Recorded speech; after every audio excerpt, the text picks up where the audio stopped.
Snowflakes drifted lazily from the gray New England sky, settling in soft layers across the rooftops of Maplewood, a town that looked as though it had been plucked straight from a Christmas postcard.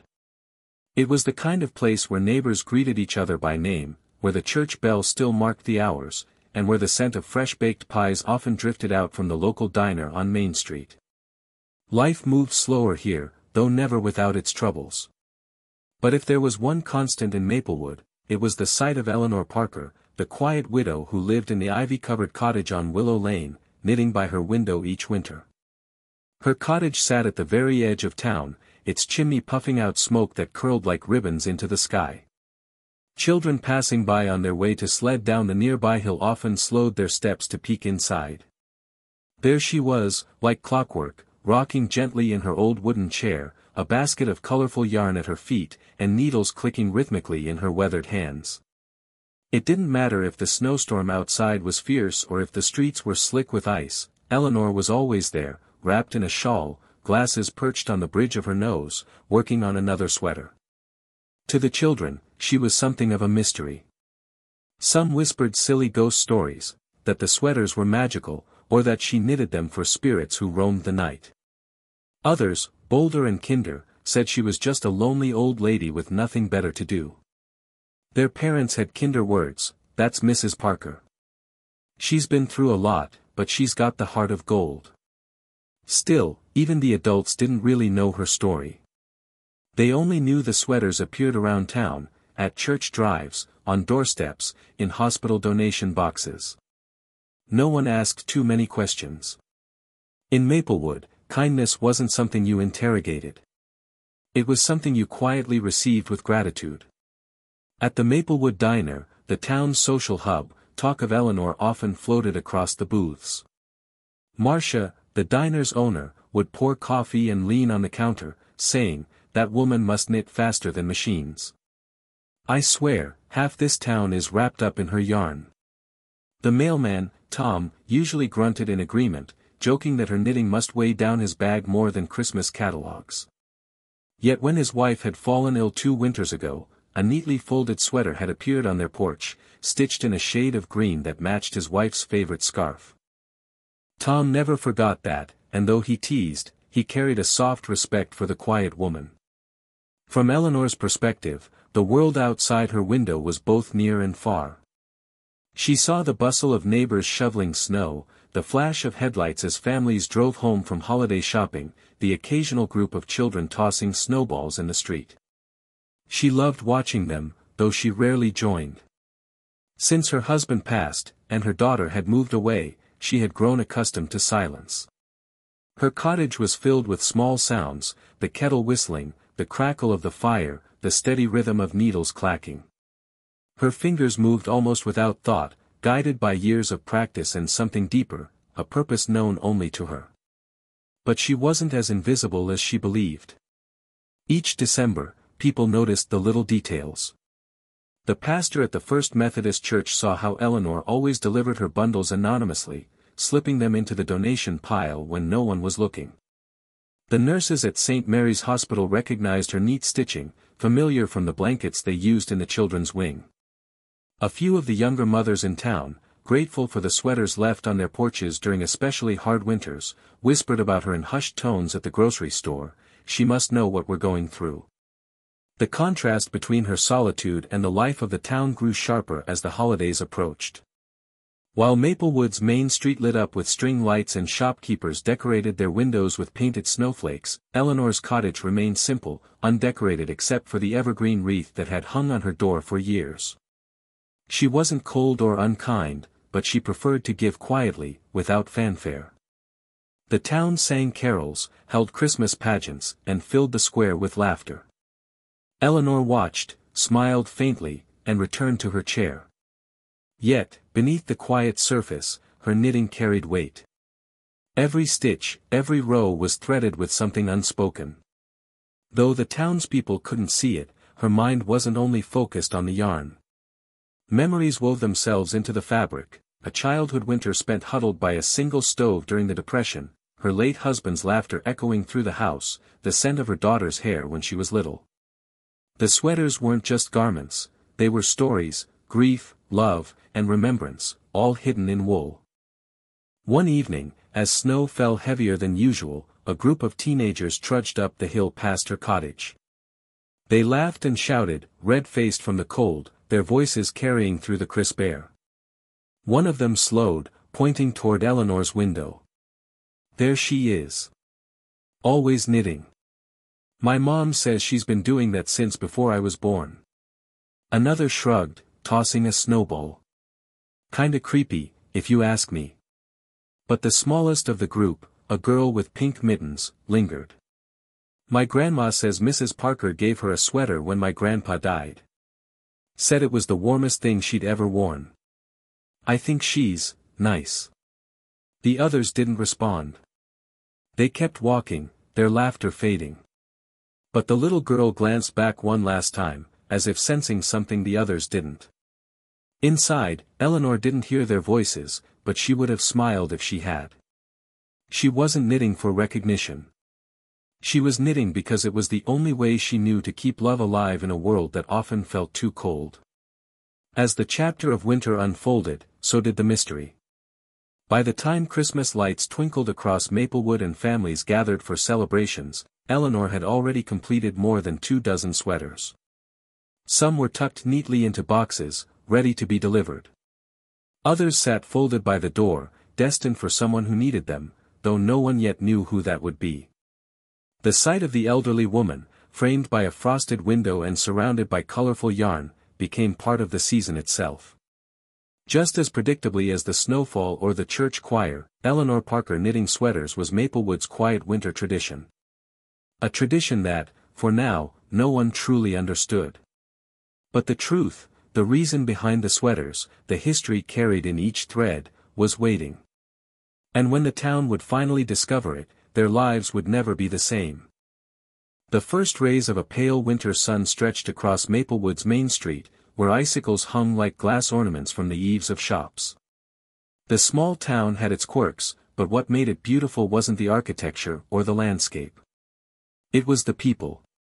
They knew each other's histories, remembered each other's losses, and celebrated each other's triumphs, no matter how small. In Maplewood, community wasn't just a word, it was a lifeline. The Maplewood Diner, painted in cheerful red and white stripes, was its beating heart. The bell above the door jingled as townsfolk filtered in, farmers coming in from the outskirts, high school kids grabbing hot chocolate before class, and elderly couples seeking warmth over steaming coffee. Marcia Reynolds, the diner's owner, was a woman in her late 50s with kind eyes and an ever-present apron dusted with flour. Her diner wasn't just a place to eat, it was where stories were exchanged, advice was given freely, and comfort was found in both food and company. On this particular morning, Marcia poured steaming coffee into Tom Miller's cup, the town's mailman for nearly 3 decades. Tom wore his postal cap pulled low, his cheeks ruddy from the biting air. He leaned on the counter, rubbing his hands together. "You know," Tom said, blowing on his coffee, "that Parker woman is at it again. Dropped off 2 big bags at the church drive yesterday. Nearly threw out my back carrying them inside." Marcia chuckled, wiping the counter. "Well, at least you got some free exercise out of it. Lord knows Eleanor's sweaters have probably kept half this town from freezing." A young nurse, Emily Carter, seated at a booth nearby, looked up from her plate of scrambled eggs. She knitted blankets for the children's ward last year. Bright colors, too. Not those dull grays you get from the store. You should have seen the kids' faces. They carried them like treasure. Her voice softened. "I don't think she knows what it meant." Tom shrugged, trying to mask the warmth behind his gruffness.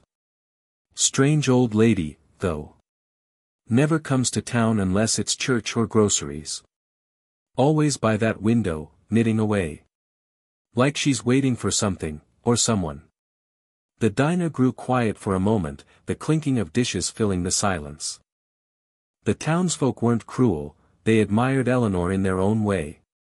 But there was something about her that drew curiosity. She was part of Maplewood, yet somehow apart from it, like a note in a song that lingered longer than the rest. Across town, at the First Methodist Church, Reverend Daniels was preparing for the weekly food drive. He was a tall man with a gentle voice, beloved by children for his patience and by adults for his wisdom. He remembered vividly how Eleanor had slipped in the night before, carrying 2 large bags of sweaters. She hadn't said a word, just placed them on the steps and given him a nod. "She reminds me of the widow in Scripture," Reverend Daniels later told his wife. "Quiet in her giving, never seeking recognition. I think she believes kindness should whisper, not shout." Meanwhile, at St. Mary's Hospital, the staff were all too familiar with Eleanor's work. The pediatric wing was often filled with children from struggling families, many arriving without proper winter clothing. Each December, a box marked "Donations" would appear, stuffed with hand-knit sweaters and mittens. The nurses began recognizing Eleanor's work by the intricate patterns, tiny stars woven into sleeves, hearts along the hems. The hospital staff never officially asked if it was her, but they knew.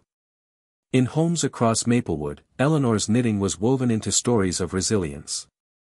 On the east side of town, a young single mother named Rachel found a small package on her porch during the hardest winter of her life.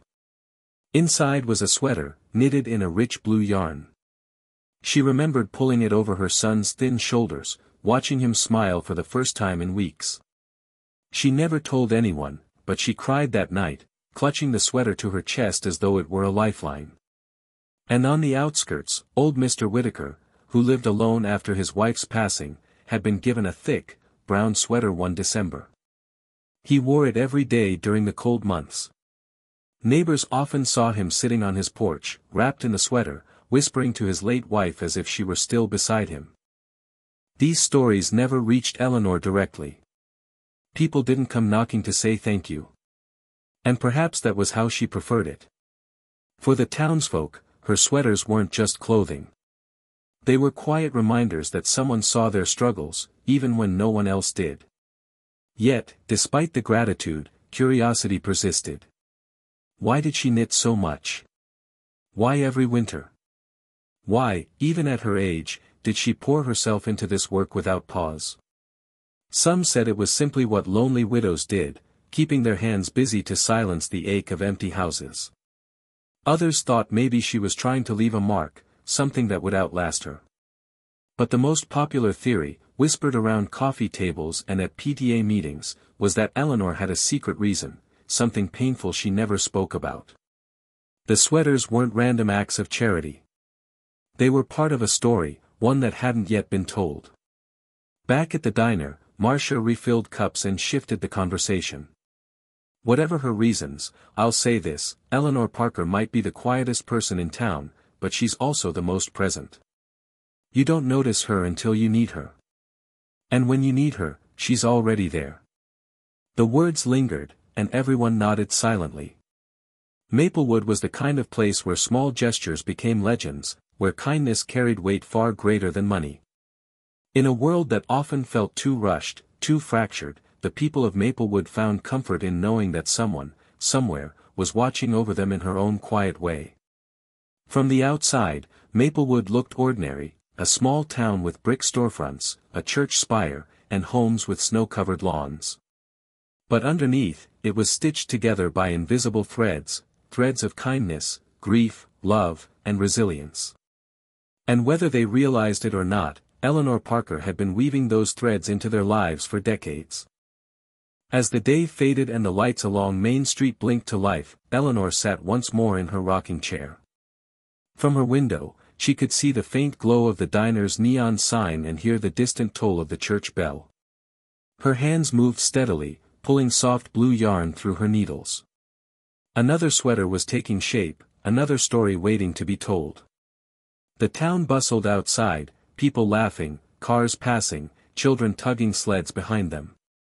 They carried on, unaware that every stitch Eleanor made carried a piece of her heart.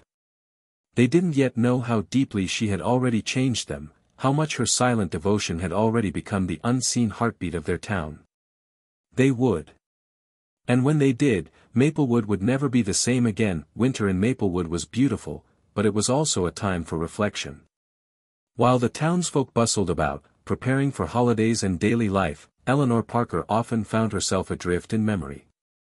Her cottage, cozy and warm with the fire crackling in the hearth, seemed almost suspended in time, a quiet sanctuary from the world outside. She sat in her rocking chair, the basket of yarn at her feet, needles moving rhythmically, but her mind wandered far from the sweaters in progress. It was impossible for Eleanor to think about winter without remembering her late husband, Henry Parker. He had been a factory worker, a man whose hands were rough from decades of labor but whose heart was tender beyond words. Henry had loved the simplest things, long walks through the snow, Sunday breakfasts at the diner, and Eleanor's knitting, which he never fully understood but always admired. Their love had been steady, a quiet kind of devotion that filled the spaces between words with warmth. Eleanor recalled a Christmas decades ago, when their young daughter Clara was just 6 years old. The house had been small, modest, yet alive with laughter. Eleanor had spent weeks knitting a tiny sweater for Clara, a bright yellow with little red stars, and had stayed up late finishing it by the fire. Henry had sat beside her, sipping cocoa, teasing her about how no child could ever be that patient waiting for a sweater. But Clara had rushed down the stairs that morning, eyes wide, and hugged the sweater to her chest as though it were magic. That was the day Eleanor realized how her hands could create more than warmth, they could carry love. Yet life, in its relentless passage, had a way of testing hearts. Henry fell ill when Clara was in high school, a sudden illness that left Eleanor managing the household alone while trying to support her grieving daughter. She worked double shifts at a local fabric shop, stitched together meals, and continued her knitting, though the patterns grew darker, more introspective. Every sweater she made during those years carried unspoken grief, woven into the fabric in subtle shades of navy, gray, and deep crimson. The hardest blow came when Clara left Maplewood for New York. She had been ambitious, driven, and full of dreams that outgrew their small town. Eleanor had understood, at least in part, but the ache of separation was profound. Letters came sporadically at first, handwritten notes filled with details of city life, new friends, and budding career opportunities. Eleanor cherished them, storing each in a box under her bed. But over time, the letters became infrequent. Calls were short. The distance was no longer measured in miles but in silence, a quiet wall that neither knew how to scale. Eleanor often replayed the conversations in her mind, moments when she had tried to bridge the gap. "Clara," she had said one Christmas, voice trembling, "remember, you can always come home. No matter what." And Clara had smiled, polite but distracted, a hint of guilt in her eyes before returning to her phone. That smile had haunted Eleanor for years, a reminder of love stretched thin by life's demands. In her quiet moments, Eleanor imagined the life she had hoped for Clara, a future full of warmth, stability, and love. And yet, she understood that happiness often required sacrifice. She hadn't wanted to hold Clara back. She had wanted her to soar, even if it meant enduring loneliness herself. That's why the sweaters became more than blankets, they became a bridge.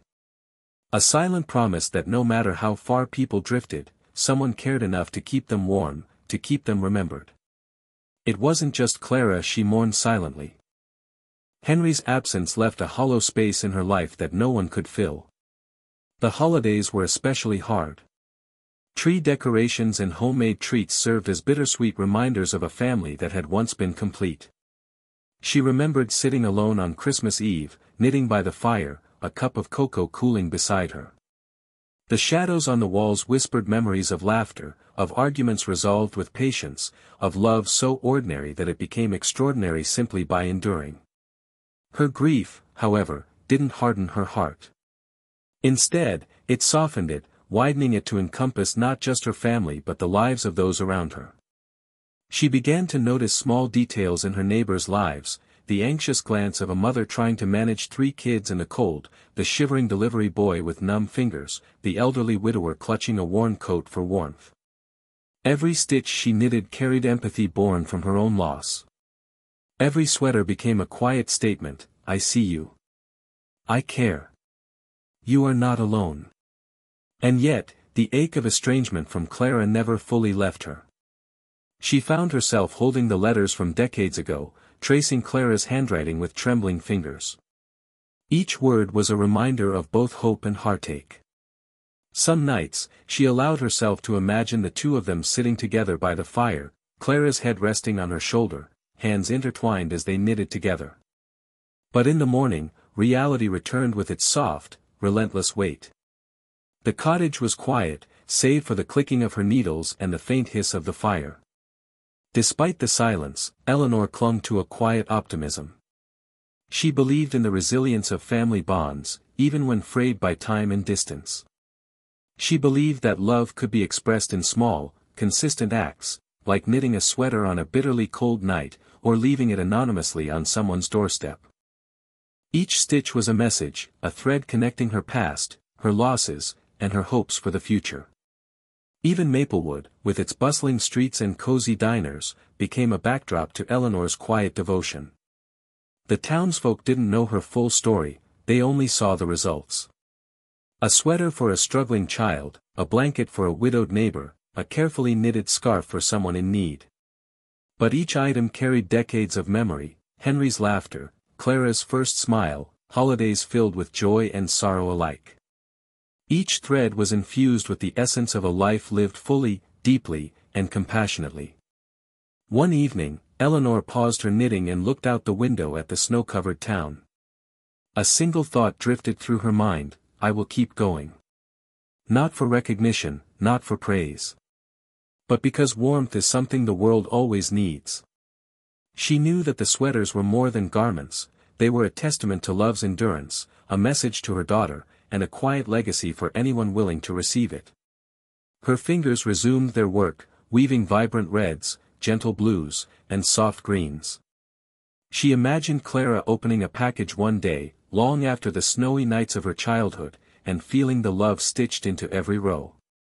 She imagined her daughter understanding, perhaps for the first time, why her mother had spent decades in solitude, dedicating herself to the town and to the silent hope that her love could ripple outward, touching lives she might never even meet.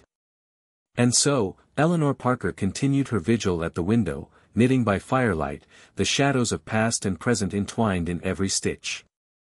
In the quiet, she built not just sweaters, but bridges, between herself and a daughter far away, between grief and hope, between isolation and connection. The town went about its daily life, unaware of the depth of emotion contained in each bundle of yarn, each carefully crafted stitch, and the story that would, one day, move them to tears. The wind howled through Maplewood that evening, rattling shutters and sending snowflakes swirling across the streets like tiny dancers. Eleanor Parker, tucked into her rocking chair by the window, barely noticed. She had spent the day knitting a deep green sweater, her fingers moving automatically as her mind wandered among memories of past winters and the people she had silently helped. The glow from the fire illuminated her gentle face, the soft lines of age softened further by the lamplight. A knock at the door startled her. Visitors were rare, especially at this hour, and certainly not in the biting cold. Peering through the frosted glass, she saw a boy, no older than 16, shivering in an oversized jacket with holes at the elbows and thin gloves that left his fingers red and stiff. His eyes were wide, a mixture of fear and determination, and his breath formed little clouds in the frigid air. Eleanor rose slowly, adjusting her shawl. She opened the door just enough to ask, "Can I help you, young man?" The boy hesitated, teeth chattering. I don't have a coat," he admitted, voice barely audible over the gusts of wind. "And the bus, it left me at the edge of town." Eleanor's heart clenched. She could see the pale tips of his fingers and the redness on his cheeks. Without hesitation, she stepped aside, gesturing for him to come in. "Warm yourself by the fire. You'll catch your death out there." The boy's name, he later told her, was Ethan, and he lived on the outskirts of town with his single mother. Their home was small, heated by a single old furnace, and the winter had been particularly harsh. Money was tight, groceries and heating bills left little for clothing or warmth.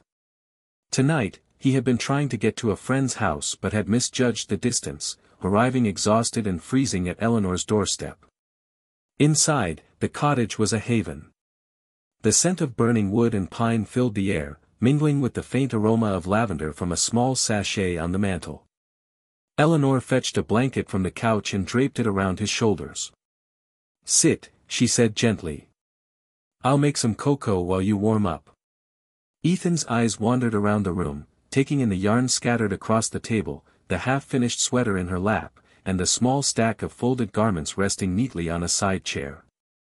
You made all these?" he asked, voice tinged with awe. Eleanor nodded, a soft smile touching her lips. "Yes. They're for people who need a little warmth. Some who don't have enough." Ethan's gaze fell to the green sweater she had just finished. Could I have one?" he asked quietly, almost afraid to speak the wish aloud. Eleanor's eyes softened. She stood and held the sweater out to him. "It's yours. You need it more than anyone I know tonight." As he slipped it on, the sleeves a little long but comforting nonetheless, Ethan felt warmth seep into his body, not just from the sweater, but from the quiet, nurturing presence of this stranger. For the first time that evening, he felt safe, seen, and, most unexpectedly, cared for. "Why do you do this?" Ethan asked, curiosity breaking through his initial shyness. "Knitting all these sweaters for people you don't even know?" Eleanor paused, her hands resting on her knitting. She looked at the boy, searching his young eyes for understanding. "Because sometimes, people need to know someone cares," she said simply. "It doesn't have to be a big thing. Sometimes warmth, a little comfort, it's enough to help them through the hardest days." Ethan nodded slowly, feeling the weight of her words. He had grown up seeing his mother struggle, the constant tension of bills and sickness pressing down on their small family. But here was Eleanor, a grandmotherly figure who had chosen to dedicate her winters to others' comfort. It was almost unbelievable to him. Over the next few weeks, Ethan found himself returning to Eleanor's cottage. Sometimes to help carry groceries, sometimes to fetch firewood, and sometimes just to sit and watch her knit. He learned the rhythm of her needles, the gentle way she selected colors, the careful precision of her patterns. He watched her laugh at small, private jokes and sometimes catch tears she thought no one could see. Through these moments, a bond formed. Eleanor became a surrogate grandmother, guiding him through the challenges of adolescence with patience, humor, and quiet wisdom. She never scolded harshly, she merely shared stories of her own youth, lessons learned in hardship, and the importance of seeing kindness in everyday life. One afternoon, as snow blanketed Maplewood in a serene silence, Ethan confessed something he had kept hidden. "Sometimes I feel invisible," he admitted. "At school, with my mom at home, like no one notices me until I mess up. But when I'm here, it feels different. Like I matter." Eleanor set down her needles, placing a gentle hand on his shoulder. "You do matter, Ethan. Every person matters, even when the world doesn't see it. That's why we care for others quietly, without expecting praise. Because every act of kindness is a ripple in a much larger river." Ethan smiled faintly, the first genuine warmth of hope in weeks. Do you ever get lonely?" he asked. Her gaze softened, and she nodded. "Yes.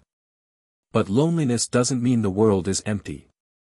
It means we learn how to fill it with love, with action, with care for those around us." She gestured to the sweaters surrounding them. "And sometimes, filling the world with warmth is as simple as a stitch at a time." As winter deepened, Ethan began noticing how Eleanor's sweaters arrived at unexpected places throughout Maplewood. He saw families on the street proudly carrying them, and neighbors whispering stories about anonymous gifts that had lifted their spirits.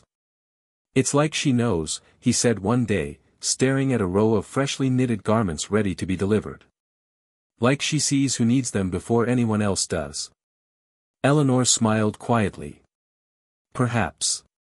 Or maybe I just pay attention." Through their time together, the boy began to understand the silent power of generosity. He realized that love didn't always come with words or applause. Sometimes, it came in warmth that could be worn, held, or remembered in a single comforting gesture. And he wanted to be part of it, not because of recognition, but because it made the world a better place, one small act at a time. By the end of the winter, the bond between Eleanor and Ethan had transformed both their lives. He had found a safe harbor, someone who believed in him without judgment, who nurtured his confidence, and who showed him the meaning of quiet heroism. She had found a companion who helped bridge the silence of her later years, someone who reminded her of the joy in shared connection and the vitality that comes from mentoring the next generation. One particularly cold evening, Ethan lingered on the porch before heading home. "I'll see you tomorrow," he asked, brushing snow from his coat. Eleanor placed a hand on his shoulder. "I'll be here. And I'll be knitting." As he trudged through the snow, the green sweater hugging him close, he felt a sense of hope he hadn't known for months. In the quiet of her cottage, Eleanor resumed her knitting, her heart lighter for the first time in years. And somewhere in the rhythmic click of the needles, the town's next chapter of warmth, hope, and unseen kindness was already beginning. Ethan didn't know it yet, but he had become part of Eleanor's story, a story of love stitched quietly into every fiber, of a community slowly learning the value of silent devotion, and of a winter that would forever mark the start of something extraordinary. Winter in Maplewood had a rhythm all its own. The streets were blanketed in snow, footsteps leaving fleeting imprints, and smoke curled from chimneys like signals of warmth and life. Yet beneath the picturesque surface, the town felt the quiet hum of Eleanor Parker's work, stitched invisibly into the fabric of their daily lives.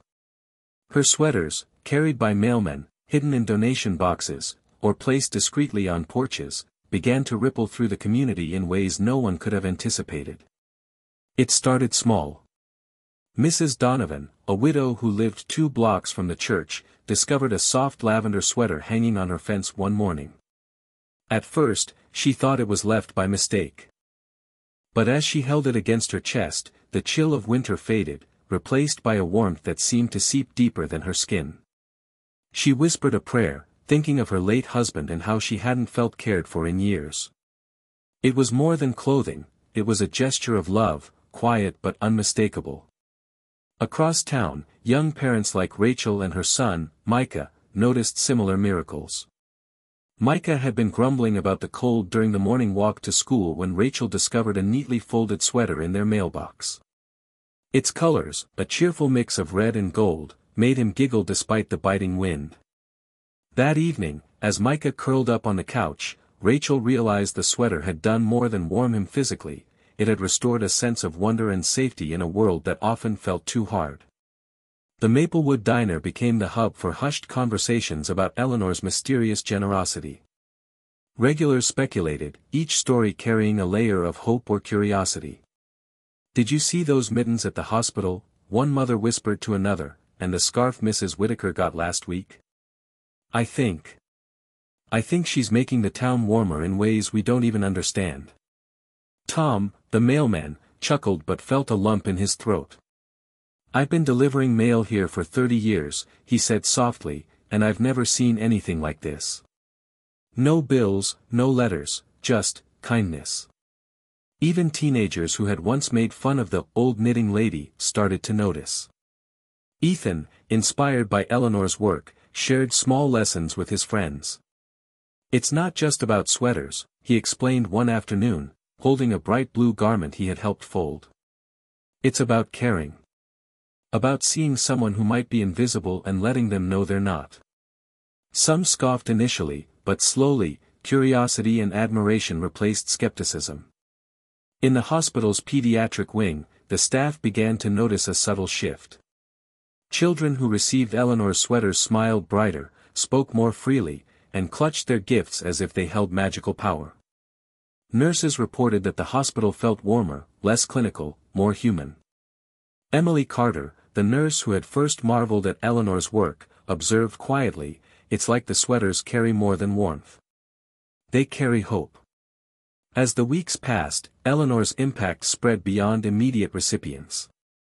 Community leaders and schoolteachers began to hear the whispers of gratitude. Parents talked about children sharing stories of an anonymous benefactor who seemed to know exactly what they needed. School counselors noticed increased confidence among students who had received small gestures of warmth. The town's small acts of kindness, amplified by Eleanor's quiet devotion, began to create a subtle but profound cultural shift. Meanwhile, Eleanor continued her work undeterred. Each morning, she selected yarn with care, choosing colors that matched the personalities she imagined for the recipients. She sometimes imagined the children laughing, the mothers sighing in relief, the elderly men and women feeling seen and valued. Every stitch was deliberate, every pattern a message of care. Ethan became her constant companion in this endeavor. They would sort yarn, fold finished garments, and plan discreet deliveries. In the process, he learned lessons that went far beyond the practical, lessons about empathy, humility, and the ripple effect of giving without expectation. One afternoon, as they prepared a stack of sweaters for the hospital, Ethan remarked, "Do you think they know it's you?" Eleanor shook her head, a smile tugging at her lips. "No. That's the point. We give because it matters, not for recognition." Yet, even in anonymity, the town's collective awareness of Eleanor's kindness grew. A subtle sense of gratitude, almost imperceptible at first, took root. People began helping each other more spontaneously, neighbors shoveling driveways without being asked, children sharing lunches at school, and parents quietly assisting other families struggling with bills or illness. Eleanor's quiet devotion became a catalyst, a mirror reflecting the latent compassion in every resident of Maplewood. One evening, as the town gathered for the annual holiday tree lighting, her sweaters became a symbol of community warmth. Volunteers noticed that children wore the garments Eleanor had knitted, their bright colors and intricate patterns visible against the snow. Parents, teachers, and even the mayor marveled at the way these small, seemingly inconsequential gifts had woven a tapestry of connection across the town. Some whispered in awe, others silently thanked the mysterious benefactor, and all felt the subtle shift toward unity, empathy, and care. At the same time, Eleanor faced her own quiet battles. Her hands sometimes ached from hours of knitting, and fatigue gnawed at her bones. Yet she persevered, driven not by obligation but by love. She understood that warmth wasn't only physical, it was emotional, a shield against loneliness, despair, and the harshness of life. Each sweater she delivered, each gift she left on a doorstep, was a reminder that compassion could be tangible.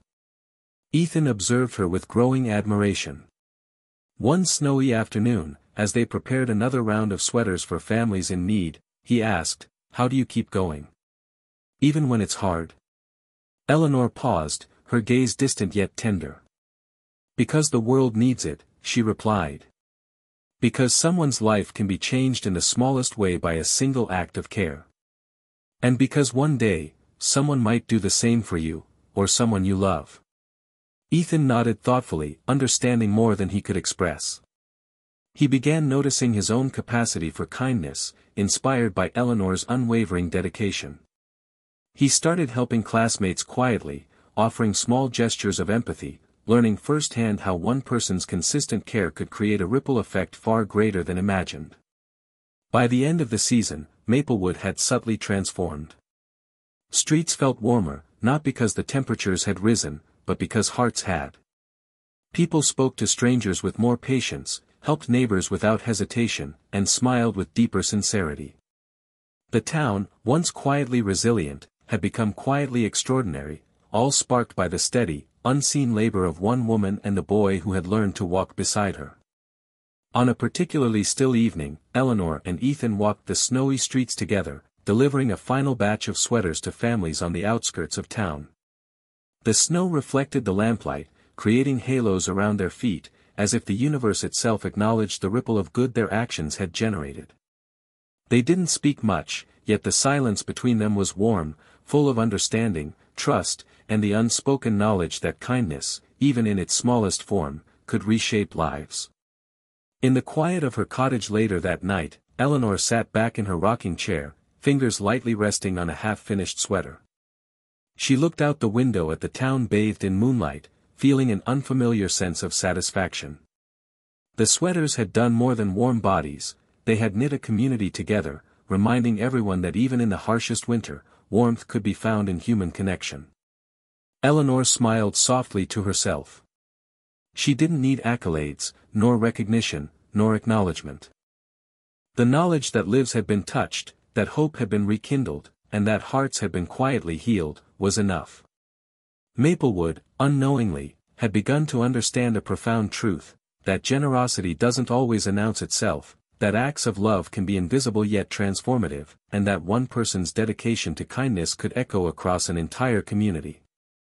And somewhere, in the heart of it all, Eleanor Parker continued her work, her needles clicking like a metronome of hope, her hands weaving not just sweaters but threads of compassion that would endure long after the snow had melted. The first whispers began innocuously. A mother at the grocery store noticed a familiar pattern on a sweater her daughter wore. A neighbor at the gas station remarked on the delicate stitching of mittens found in her mailbox. And slowly, Maplewood began to notice a strange consistency in the quiet generosity that had touched so many lives. At the heart of these observations was Eleanor Parker, the elderly woman whose name was rarely spoken but whose presence was profoundly felt. The townsfolk had long admired her, if only from a distance. Her sweaters, scarves, and mittens had become staples of winter, leaving a trail of warmth and gratitude behind. But as the stories multiplied, curiosity grew. Who was she, really? Why did she dedicate herself so quietly, so consistently, to strangers and neighbors alike? The Maplewood Gazette, the small-town newspaper with more heart than circulation, caught wind of the murmurs. Reporter Clara Benson, herself a lifelong resident with a fascination for the quiet heroes of town, decided to investigate. She began with small interviews, neighbors, school staff, parents, and children. Each story painted a picture of Eleanor as selfless, gentle, and almost magical in her timing. A child sick with flu would find a sweater on their doorstep. A struggling mother would discover mittens neatly folded in her mailbox. The pattern was undeniable. Clara decided to pay Eleanor a visit, ostensibly to write a human interest piece. When she knocked, Eleanor answered with her usual warm smile, knitting needles poised, yarn spilling gently across the table. "Mrs. Parker," Clara began, voice tinged with nervous excitement, "I wanted to understand your work. Why do you do it?" Eleanor paused, her eyes reflecting a lifetime of memories. "Because someone needs it," she said simply. "Because warmth can mean more than comfort. It can mean hope." Clara pressed further, gently, "There's a story here, isn't there? Something more than sweaters." Eleanor sighed, setting her knitting aside. She gestured for Clara to sit. For a long moment, the room was silent, save for the crackle of the fire. Finally, she spoke, her voice a mixture of vulnerability and strength. "Many years ago," she began, "I had a family. A husband, Henry, and a daughter, Clara. We were happy in our own quiet way. But life has a way of taking what you cherish most. Henry became ill, and I was left to care for both him and our daughter alone. The winters were the hardest, not because of the cold, but because of the fear that my family would suffer without help. I knit for my daughter to keep her warm, to comfort her when I couldn't do anything else. And when Henry passed, and later, when my daughter grew up and left, I realized that the act of knitting had given me a purpose, a way to keep love alive, even when it was invisible." Clara Benson listened, captivated. She had expected anecdotes, perhaps quaint recollections of small-town generosity. She hadn't expected raw, palpable grief and devotion intertwined in every word. Eleanor continued. "I never sought recognition. I never wanted people to feel obligated. I just wanted to ensure that no one ever felt as alone as I had at those cold, dark times. Every stitch is a memory, a message, a hope. And when I see a child smile, or a mother sigh with relief, I know that love, in its quietest form, has reached them." The room was heavy with emotion. Clara, tears welling, understood now why the sweaters had touched so many lives. They weren't just acts of charity, they were living extensions of Eleanor's heart, stitched with grief, hope, and enduring love. As word spread through the town, curiosity turned to admiration, and admiration into communal empathy. Neighbors who had once only nodded in passing began to reach out, seeking to connect, to understand, to offer small gestures in return. Maplewood, already warm in spirit, began to feel almost sacred in its quiet human connections. At the Maplewood Elementary School, teachers started noticing the effect on children who had received Eleanor's gifts. Students were more engaged, more confident, and more generous toward their peers. Emily Carter, the nurse, observed that the pediatric ward had become a place not only of healing but of laughter, courage, and hope, all catalyzed by the unseen work of one woman. Meanwhile, Ethan continued to witness Eleanor's impact firsthand. He had helped deliver hundreds of sweaters by now, and the town's gradual realization of her story only deepened his respect. He began to see the layers of human connection that Eleanor had quietly woven, a mother no longer lonely, a child feeling valued, a struggling neighbor reassured that someone cared. One snowy afternoon, the mayor invited Eleanor to a community event. At first, she hesitated. She had never sought recognition, never wanted to be in the spotlight. But the town insisted, gathering to honor the woman who had become an invisible lifeline of kindness. Children she had never formally met held up banners, neighbors offered warm handshakes, and families smiled with gratitude. Eleanor's eyes filled with tears, not for herself, but for the love that had silently connected them all. At the same time, Clara Benson's article hit the Maplewood Gazette, detailing Eleanor's decades-long devotion. The story resonated far beyond the town's borders, shared on social media and picked up by larger news outlets. Commenters from across the country expressed awe at Eleanor's selflessness, many moved to tears. Her work, once quiet and unnoticed outside Maplewood, had become a beacon of hope for strangers she would never meet. Yet, the most profound reactions were within the town itself. Maplewood residents began looking at one another differently, noticing small acts of generosity they had previously overlooked. A sense of empathy grew, and the community quietly but steadily transformed. Eleanor had sparked not just warmth through her sweaters, but a cultural shift, reminder that compassion could ripple outward, touching lives in ways that often remained unseen but were deeply felt. In the following weeks, Eleanor's cottage became a small hub for communal support. Neighbors visited not for recognition, but for guidance, advice, and the shared comfort of being part of something larger than themselves. Ethan assisted her, now fully aware of the profound significance of their work. Together, they embodied a living lesson, that love and kindness, when consistent and genuine, could transcend age, circumstance, and distance. Even as the snow melted, the emotional resonance of Eleanor's work remained. Families continued to speak of the gifts, sharing stories of warmth, care, and hope. The town had discovered the reason behind the mysterious generosity, and with it came a collective appreciation for the unseen hero who had, through quiet devotion, touched their lives profoundly. Eleanor herself remained humble, continuing to knit and deliver without expectation. But now, when she walked through town, people greeted her not only with polite nods but with heartfelt smiles, gestures of gratitude, and a recognition of the depth of her humanity. The mystery had unfolded, revealing a story not of fame or recognition, but of enduring love, grief transformed into purpose, and the profound power of small, consistent acts of kindness. And so, the town of Maplewood learned a lesson it would never forget, that true heroism often whispers, that the heart can heal through action, and that love, no matter how quietly expressed, can change the world, one stitch, one gesture, and one soul at a time. Spring had not yet arrived in Maplewood, but the chill in the air no longer felt oppressive. Instead, it carried a sense of renewal, a whisper of transformation. The town, once quietly enduring its winters, had begun to awaken, not because of the thawing snow, but because of the warmth Eleanor Parker had instilled in every heart she touched. It began subtly. Families who had received her sweaters began leaving notes of thanks on porches for others to find. Children knitted small scarves for classmates, inspired by the mysterious generosity they had witnessed. Even teenagers, who had once scoffed at the old lady with her yarn, began to ask Eleanor for guidance on how to contribute in meaningful ways. Maplewood was beginning to understand that kindness, when contagious, could shape a community. Eleanor, ever modest, continued her work in her quiet cottage. Her windows glowed at night with the familiar light of the fire, and the rhythmic clicking of her needles became a comforting soundtrack for the neighborhood.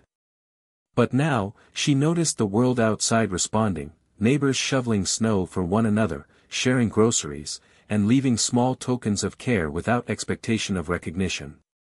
It was as though her simple acts had sparked a chain reaction, a town-wide embrace of empathy. Ethan, who had grown from a shy, uncertain boy into a confident, thoughtful young man, walked beside her one afternoon, carrying a stack of freshly knitted sweaters. "Mrs. Parker," he said, his voice tinged with excitement, "look at this. The Thompsons left cocoa for the kids at school, and the Millers are donating blankets to families in need. Your work, it's everywhere." Eleanor's eyes softened. "It's not just my work, Ethan. It's the kindness we inspire in others that matters. That's where true warmth comes from."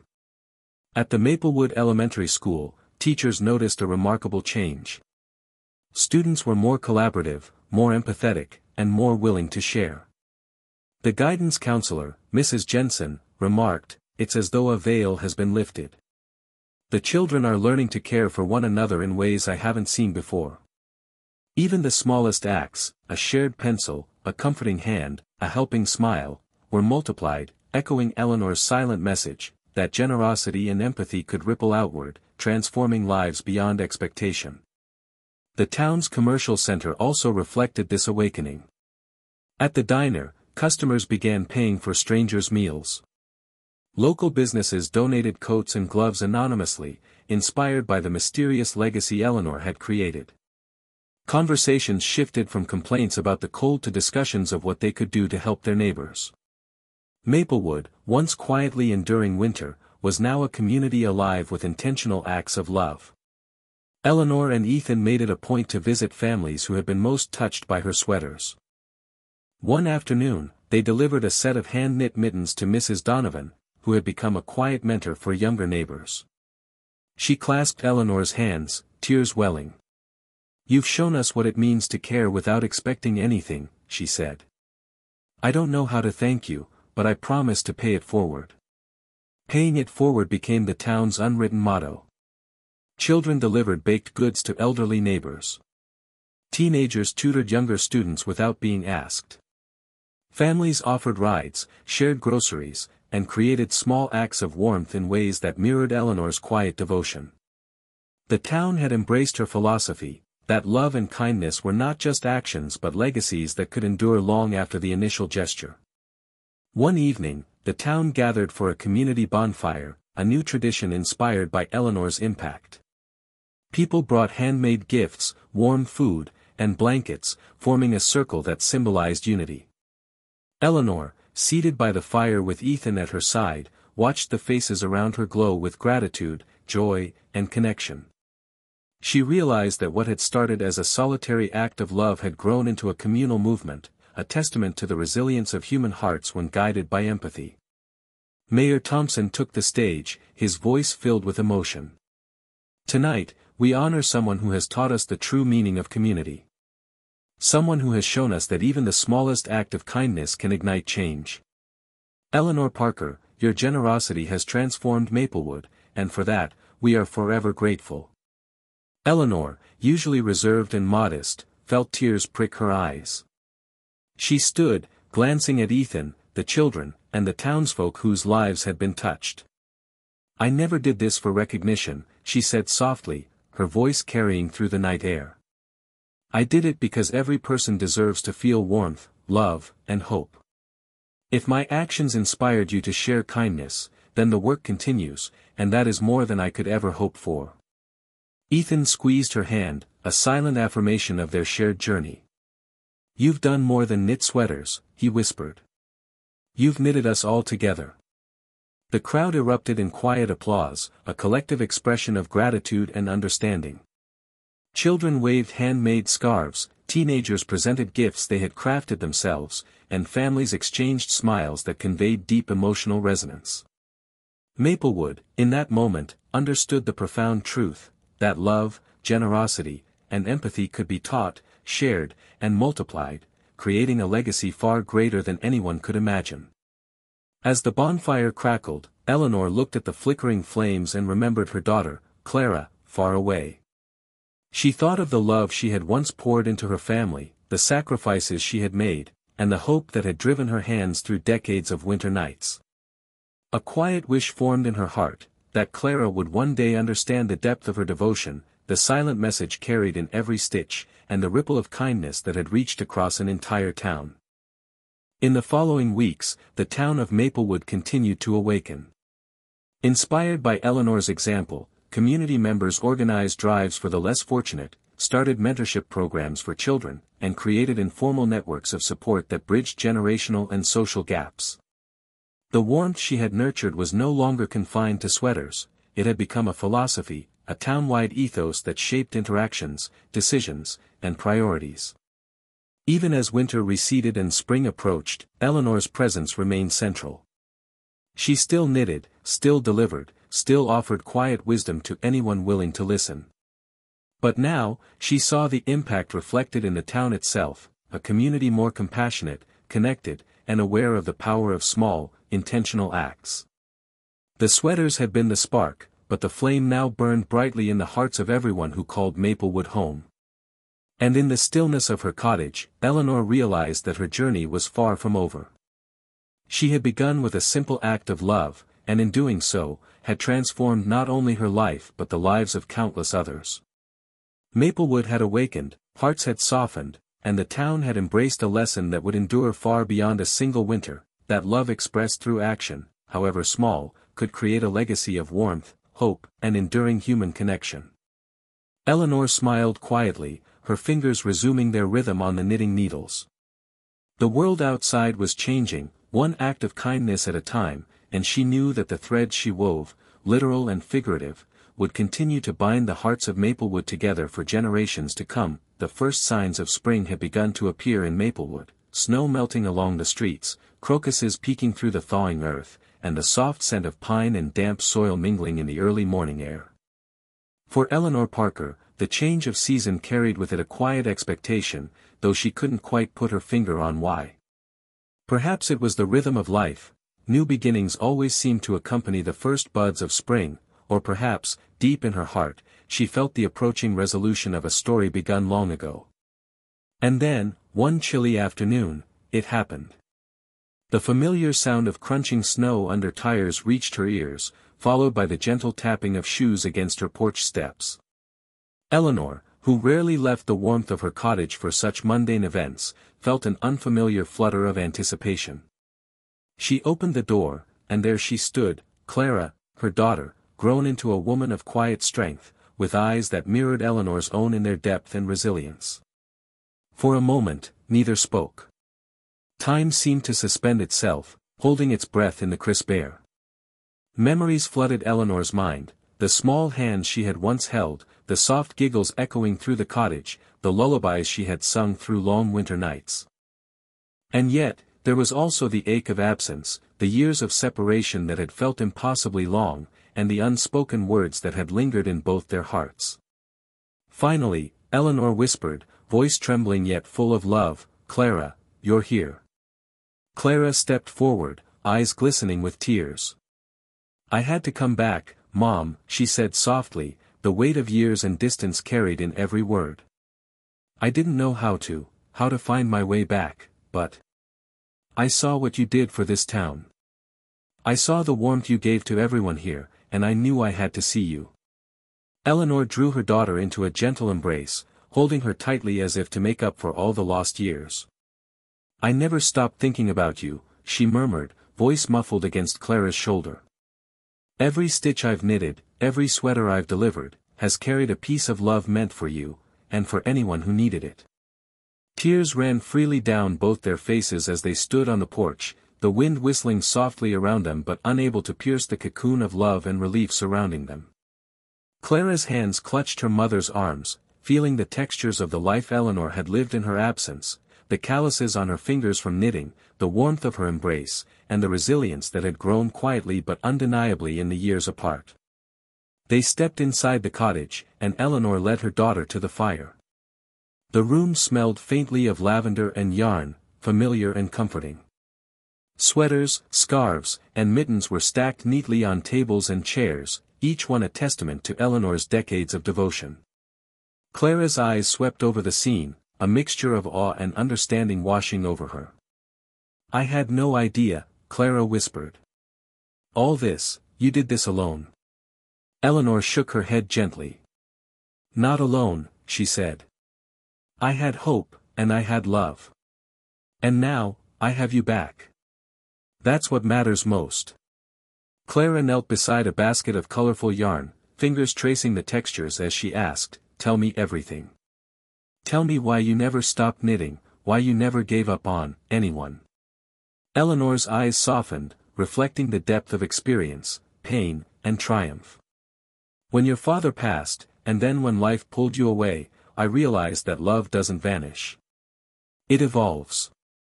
It can be expressed in ways beyond words, through care, through action, through small gestures that build bridges over loneliness and grief. Every sweater I made, every stitch I knit, was a way to carry love forward, to make sure someone felt seen, valued, and safe. And it has worked. The town, the children, even you, love has a way of returning to us, often when we least expect it." Clara listened, tears streaming, and for the first time in years, felt the weight of separation lift. She realized that her mother's quiet heroism had not only nurtured the town but had preserved a love strong enough to guide her back home. Over the next few days, mother and daughter walked together through Maplewood, witnessing firsthand the impact Eleanor's devotion had created. Families who had received sweaters waved, children hugged Clara instinctively, and neighbors approached to share stories of warmth and hope. It was a living testament to Eleanor's philosophy, that love expressed through action, even anonymously, could transform a community.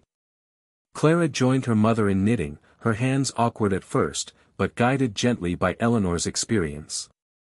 Together, they prepared new sweaters for the upcoming winter, their conversations filled with laughter, stories, and the rebuilding of a bond that time had stretched but could not break. One afternoon, while delivering sweaters to a nearby family, Clara asked, "Mom, do you ever feel lonely still? Even with all this love around you?" Eleanor smiled wistfully. "Sometimes. But loneliness isn't the absence of people, it's the absence of connection. And now, with you here, with the town awakened, and with the lives we touch, loneliness feels less like a burden and more like a memory. Love fills the gaps, Clara. Love always does." The emotional resonance of their reunion reached the town as well. Maplewood residents, aware now of Eleanor's story, welcomed Clara with warmth, recognizing her as part of the legacy that had transformed the community. Together, mother and daughter became a symbol of reconciliation, love, and the enduring power of human connection. One evening, seated by the fire, Clara whispered, "I don't know how to thank you for never giving up on me, for never giving up on all of us." Eleanor took her hand, squeezing it gently. "You don't need to thank me. Just carry it forward. Love, kindness, empathy, those are the real gifts. And one day, you'll see how far one person's quiet devotion can reach." As night fell over Maplewood, the mother and daughter sat together, knitting, talking, and sharing memories long held in their hearts. Outside, the town was alive with small acts of generosity, laughter, and hope. Inside, Eleanor and Clara had woven together years of longing, grief, and love, transforming absence into presence, and loss into profound connection. By the time the fire dwindled to glowing embers, both Eleanor and Clara felt a sense of peace neither had known in years. The threads of their relationship, once frayed by time and circumstance, had been rewoven stronger than ever. And in the quiet rhythm of their needles, in the gentle warmth of the cottage, the story of mother and daughter, of a town awakened, and of love expressed through quiet action reached a poignant, cathartic crescendo. Maplewood had witnessed the ripple effect of Eleanor's devotion, but for Eleanor and Clara, the true miracle was personal, intimate, and transformative. the reunion of hearts, the restoration of trust, and the realization that love, persistent, patient, and quietly heroic, could endure across years, distance, and the coldest of winters. The small town of Maplewood had never seen such unity in its streets. News about Margaret's quiet sacrifice had spread beyond the town, reaching neighboring communities, local newspapers, and even social media posts that carried pictures of children holding up her hand-knitted sweaters. Some people drove hours just to be a part of what was about to happen that evening. The church on Main Street, with its tall steeple and weathered white paint, became the gathering place. Its steps were decorated with flowers, photographs of children wearing Margaret sweaters, and handwritten notes that read things like, "Thank you for keeping us warm," and "You loved us without even knowing us." As the sun dipped low, a golden glow cast long shadows across the snow-covered ground. The townspeople, bundled in coats and scarves, began lighting candles one by one. Children held them carefully in paper cups, their breath visible in the cold night air. The flames flickered against their innocent faces, symbolizing the warmth Margaret had given to so many winters. Inside her modest home, just a block away, Margaret sat by the window. Her daughter, Anne, insisted she stay in bed because her health was weakening. But Margaret, wrapped in a shawl, leaned forward and pressed her hand against the glass. From her chair, she could see the glow of dozens of candles forming a river of light along the street. Her weary eyes welled up with tears. "Mom," Anne whispered, placing a gentle hand on her shoulder, "they're all here for you." Margaret shook her head slowly. "No, darling. They're here for love. I was only the thread, love was the fabric." Outside, Pastor William stepped to the church steps, holding a candle of his own. His voice carried through the chilly air as he addressed the crowd. "Tonight, we gather not just to thank a woman who quietly gave from her heart, but to remind ourselves what happens when kindness becomes a way of life." Margaret knitted warmth, but more than that, she knitted a town together. She gave us a lesson we can't afford to forget, that small, unseen acts of love can change the world. The crowd bowed their heads. Parents held their children closer. Elderly neighbors clasped gloved hands. Even teenagers, often distracted by their phones, stood solemnly, some recording but most simply soaking in the emotion of the moment. And then, the vigil took on a life of its own. People began stepping forward, one by one, to share stories. A young mother, voice trembling, said, "2 winters ago, I didn't have enough money for a proper coat for my little boy. Margaret's sweater arrived on our doorstep, and he wore it every single day. It wasn't just the sweater, it was the feeling that someone cared about us when we felt forgotten." An older man added, "My grandson is grown now, but he still keeps the sweater Mrs. Margaret gave him when he was 5. It's patched and frayed, but he won't throw it away. He says it reminds him that kindness is real." Each testimony layered emotion upon emotion, until the entire gathering felt less like a vigil and more like a living tapestry of gratitude. Tears rolled freely. Even strangers held hands in the candlelight, realizing that Margaret's simple act had touched them all in some way, directly or indirectly. Inside her home, Margaret listened as and kept the window slightly cracked open, so her mother could hear the words of love and appreciation carried on the winter air. Every sentence pierced her heart with both joy and humility. She had never expected thanks, never wanted recognition, but hearing the stories made her feel the years of aching fingers, sleepless nights, and countless stitches were worth it 1,000 times over. At one point, little Emily, the same child who once gifted Margaret a flower years ago, stepped to the microphone. Her small voice rang out across the crowd, "Mrs. Margaret gave me my favorite sweater. I wear it every night because it makes me feel safe. She makes me believe in angels, and I think maybe she is one." The entire crowd gasped softly, some nodding, others sobbing quietly. Even Pastor Williams wiped a tear. Margaret pressed the shawl against her face, weeping silently. "Oh, Emily," she whispered, her voice breaking. The vigil ended with the townspeople lifting their candles high, a sea of golden light piercing the cold darkness of winter. Together, they sang a simple hymn about love and hope, their voices rising into the frosty night sky. For that moment, Maplewood was transformed, not by wealth, not by grand gestures, but by the ripple of one woman's quiet devotion. When the last notes faded and the candles slowly burned low, people left sweaters, scarves, and balls of yarn at Margaret's doorstep, a symbolic offering to continue her legacy. Some promised to start knitting groups. Others pledged to volunteer at shelters. The spirit of her work had ignited something larger than she could ever have imagined. And closed the window and knelt by her mother. "Did you hear them, Mom? Did you hear what you've done?" Margaret's voice was faint but steady. "I heard, and I know now. I wasn't knitting sweaters. I was knitting hearts together." And kissed her mother's hand, her tears falling freely. That night, as Maplewood fell quiet and the candles finally dimmed, the town carried with it a renewed sense of purpose. Every family, every child, every soul present had been marked by the extraordinary example of an ordinary grandmother. The vigil became a story that would be retold for years, how one woman's gentle act sparked a flame of kindness that no winter's chill could ever extinguish. The story now moves into its most heart-wrenching yet uplifting chapter. Grandma Eleanor, now fragile and in her final winter, senses that her time is drawing near. Despite her declining health, she insists on knitting one last set of sweaters. The scene is deeply cinematic, her frail hands tremble, but her determination burns bright. Her daughter and granddaughter gently protest, urging her to rest, but Eleanor softly replies, "This is my promise." Until the very end. The emotional stakes rise dramatically as the audience realizes this will be her last winter of giving.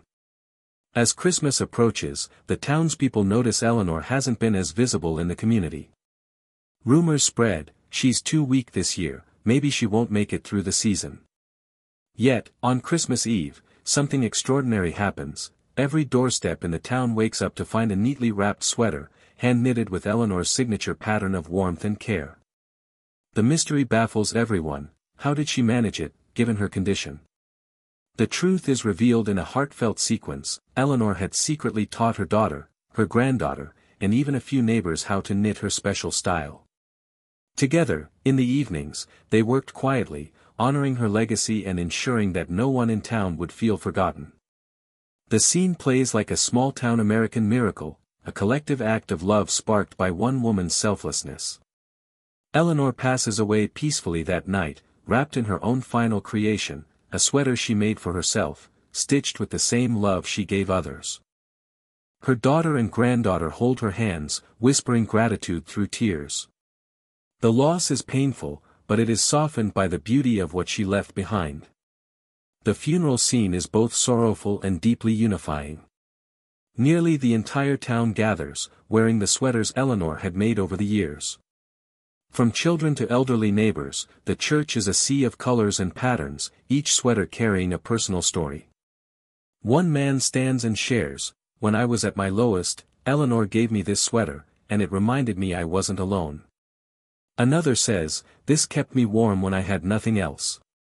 Dozens of similar stories ripple through the crowd. The climax reaches its emotional peak as the camera, in a cinematic sense, pans across the congregation, every face marked with tears, every person carrying a tangible reminder of Eleanor's love. The sweaters are no longer just fabric, they are a legacy of compassion, proof that small acts of kindness ripple across time and hearts. The section closes with a sense of closure and hope. The granddaughter, inspired and matured, vows to continue her grandmother's tradition, not just through knitting but through a life lived in service and kindness. The moral lesson shines clearly: one life, lived with love and selflessness, can ignite a community to carry forward goodness long after the person is gone. The story enters its final, reflective stage, a gentle epilogue that lingers like a warm afterglow. Time has passed since Eleanor's departure, yet her presence remains woven into the very fabric of the town. The first scene paints a peaceful picture: winter has returned, snowflakes drift lazily through the air, and children laugh as they play outside, all bundled in sweaters that carry the unmistakable style of Eleanor's knitting. The granddaughter, now a young woman, walks through the town square with quiet dignity. She carries a small basket of yarn, her grandmother's old knitting needles tucked inside. As she moves, townsfolk greet her warmly, not with pity for her loss, but with respect for the torch she now carries. The camera of the mind lingers on her hands as she begins to knit, her motions mirroring Eleanor's, steady and graceful.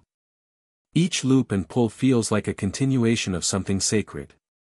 Over the years, the act of gifting sweaters at Christmas evolves into a town-wide tradition. Families gather every December to knit together, creating garments not just for themselves but for anyone in need, homeless shelters, hospitals, nearby struggling towns. What began as one woman's humble act becomes a movement of collective kindness. Even those who never met Eleanor speak her name with reverence. Children grow up hearing stories of the lady who knit love into every stitch. The granddaughter becomes the central figure of this movement, teaching new generations how to knit the special Eleanor pattern. One touching moment unfolds when she helps a small boy, clumsy with the needles, finally master his first scarf. He beams with pride, saying, "Now I can give this to someone who needs it, just like Miss Eleanor did." It is in moments like these that Eleanor's spirit feels alive again, subtly present in every act of kindness. The narrative widens its lens to show the broader transformation of the town. Once an ordinary small American town, it has now become known for its unity and generosity.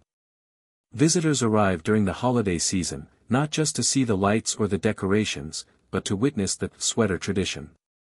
Local news stations occasionally cover the story, portraying it as a modern tale of compassion in a world often divided. The most powerful image of the epilogue is the annual Christmas Eve gathering. Every year, the townspeople come together in the church where Eleanor's funeral was once held.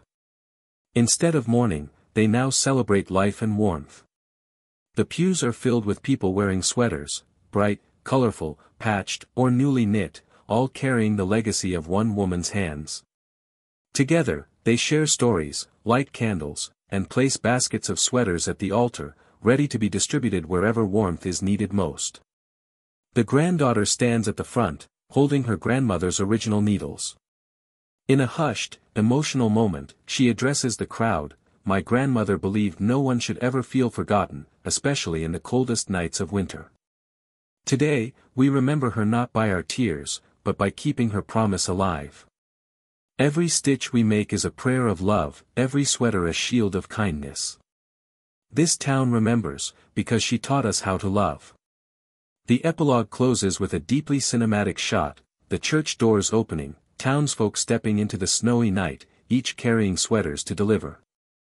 Their laughter and chatter fill the cold air, glowing lanterns lighting their path. The camera pans upward to the night sky, where stars glimmer like a blanket above the earth, a cosmic echo of Eleanor's gift of warmth. The final lines offer the moral in soft, reflective prose. Eleanor may have left the world, but her love became a tradition, her kindness a legacy, and her memory a fire that will never go out. The town will always remember, not just through stories, but through action. And somewhere, in the hush of winter's silence, it feels as though Eleanor is still watching, smiling, proud, and forever present in the love she left behind.